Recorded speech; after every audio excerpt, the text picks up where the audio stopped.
Hi, I'm Jeremy. This is Chris. We're Brothers in Healing, and coming at you again with another video here. And we're gonna jump right into it. We're gonna talk about family life and kids in general. So, some of you that know us already know this, but for those of you that don't, I've known Chris for over 20 years. And Chris, you have a son and a daughter, and can you share with the people out there some of the things you've gone through with your son? Yeah, absolutely. So, when we do these talks, we're always talking about either the shootings we've been in or all these other struggles. But what we want to talk to you guys today about is family struggles. I've had this struggle long before I was involved in my school shooting. And these are things that build up on us. Now, yes, I've got a 23-year-old son and I've got a 20-year-old daughter.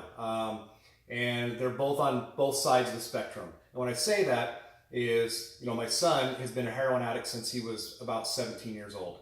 I remember the night I was actually working that night when I got called to come contact one of our officers because they had a bunch of kids who were tagging, and I get there and it happens to be my son.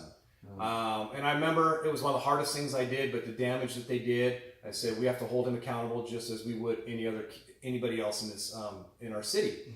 And so I remember calling Denny Youth Center and saying, hey, I'm asking you to, it sucks, but put my son in Denny Youth Center with these other kids because they had to learn a lesson. Well, during this time is the first time that we found the foil and drug paraphernalia on them, and up to this point, I had no idea.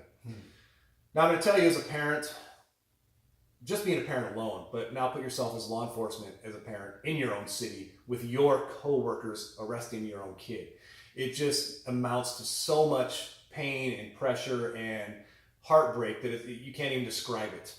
Now this went on. I mean, my son was not one, he would not hide anything. He did not care. I would go into his bedroom and find needles. I would find foil. I would find the heroin. And this was on and on. I'm going to tell you that my son has probably been in jail more than he's been out of jail since by the time he was from 17 up till 23. He's been homeless in our own city. I found out sleeping in schools or in the playgrounds at the schools, under bridges, when it's cold, and calling you, asking you for this stuff, and you're trying to tell them, hey, you got to go get help. We can't help you. You can't keep coming back. Right. And we learned this thing. My wife and I ended up going to this counseling thing for, parents of addicted children and stuff. And so we learned some stuff on how to deal with it at that point. But I could sit here and go on and on and on, but I will say this. So my son has been through 9 treatment facilities. And he went to the last one, and I'm gonna actually give a shout out to Belmonte. It's in California, Palm Springs area. And it's actually through our, we have a program now in our city where we have a social worker with an officer who goes around to the homeless camps and asking people to help. And they got a hold of my son, and he agreed for the first time willingly, not court ordered. And he came back and was finally the son that I've never had. Okay. And we had a good 3 weeks of, I'm never doing this again, Dad. I'm getting in the military. My son's very patriotic. That's all he wants to do is go in the Marines or go in the Army. And it took one day when we get back home after all this, an ex-girlfriend comes back from Arizona. And I believe to this day that she's manipulating him. And he went out and sought revenge on whatever happened. And since that day again now, he's back out on the streets. He looks like absolute crap, the scabs. He's using all the time. In fact, he was home one day and I had to call our neighboring jurisdiction because he was throwing things around, and comments he made to his mother in front of me is due to his drug use. So if there's a parent out there right now that you've kind of, touched and reached, what would your advice be to that parent or parents, for going through this similar situation? What would your advice be? So obviously my advice is never give up on your kids. We all love our kids more than we love ourselves, I think. And we want the best for them. We don't want anything bad to happen to them. But we also know that they have to learn. They have to figure out things on their own. We cannot do everything for them. Right. We can only suggest, hey, we want you to get help. I've learned some key phrases. Seek out help out there. We go to this group. It's called Battlefield Addiction. It started from a mother whose son overdosed and died of heroin, and now they have this group of parents and grandparents of kids who are using and who are addicts, and they try to get them into treatment. And what they do is it teaches us how to communicate with our own kids, with addicts, what to say and what not to say, because there's a former addict who kind of runs this whole group. So he teaches us. So seek out those things, but never give up. And you cannot keep giving them money. You cannot let them just come in and go whenever they want. You got to draw a line, which was hard for us to do. My wife and I would fight about this. She wanted to bring him in because she's trying to cuddle him, and I'm trying to be the disciplinarian and say, no, you've got to learn. And we butted heads. You've got to, if you're still married, you guys have to come together and figure out a plan, and you got to stick to it. And it's going to suck. I'm going to tell you right now, it's the hardest thing you'll ever do. Now, you came from like a military side of the family, and your wife came from teaching. And is that correct?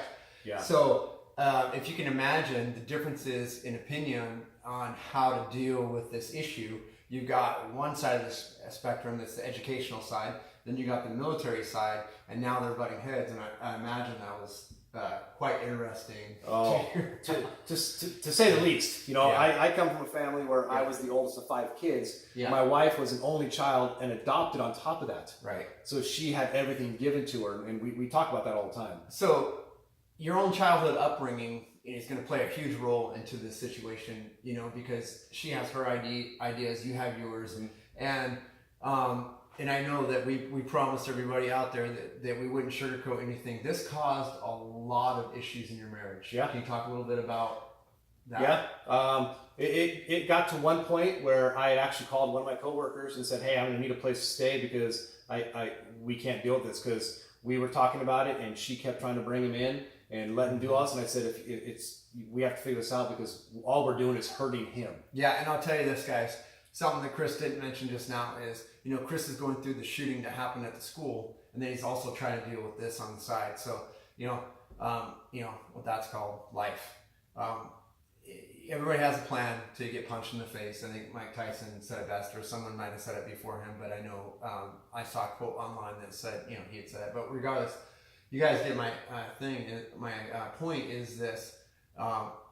It's important to have a strategy ahead of time and to reach out to those like Chris. And if you're out there, you're hurting, and you need some advice, you know, Chris would be the one to contact. And I know that Chris is not going to lie to you. He's not going to sugarcoat it. He's been there. And, you know, that's what's awesome, is that you actually have somebody that you can reach out that's down to earth. So if you guys are out there hurting, your family's struggling, right now the heroin epidemic is a nationwide epidemic. I know for the first time, last couple of years, we went to this training and they're like, hey, you guys are going to carry Narcan. You know, as a police officer, we always called aid, you know, for that kind of stuff. But I knew there was an epidemic when they issued us our own kits. Yeah. And, you know, it destroys families. And, you know, that's why we're doing these videos. We're talking about it, getting it out in the open, because we're tired of the destruction that we see happening. You know, if it's not the drugs, it's the old mentality, attitude of let's put other people down to make ourselves feel better, or let's discriminate against a certain race so that we feel better, you know, kind of thing. Well, that's what we're trying to do. We're trying to make a change here, and we're trying to open up and talk to you guys. So we appreciate everything, all the feedback. Chris, thank you so much for sharing your personal experience. I know it's out of your comfort zone, it's out of my comfort zone, but we really appreciate it. Something I'll share with you on my end. My kid, I have a daughter who's 17.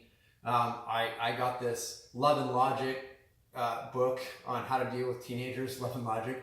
And I happened to open it up to page 40 in there, and it said what not to be like, and it talked about not being the drill sergeant. Well, guess who's the drill sergeant? You know, so it was a very hard awakening for me this morning to kind of learn some things. But I throw that out there for you guys because always try to learn, always try to get better, always try to grow, and reach out to us. We're happy to help out any way we can. So thanks so much. Yeah, thank you guys.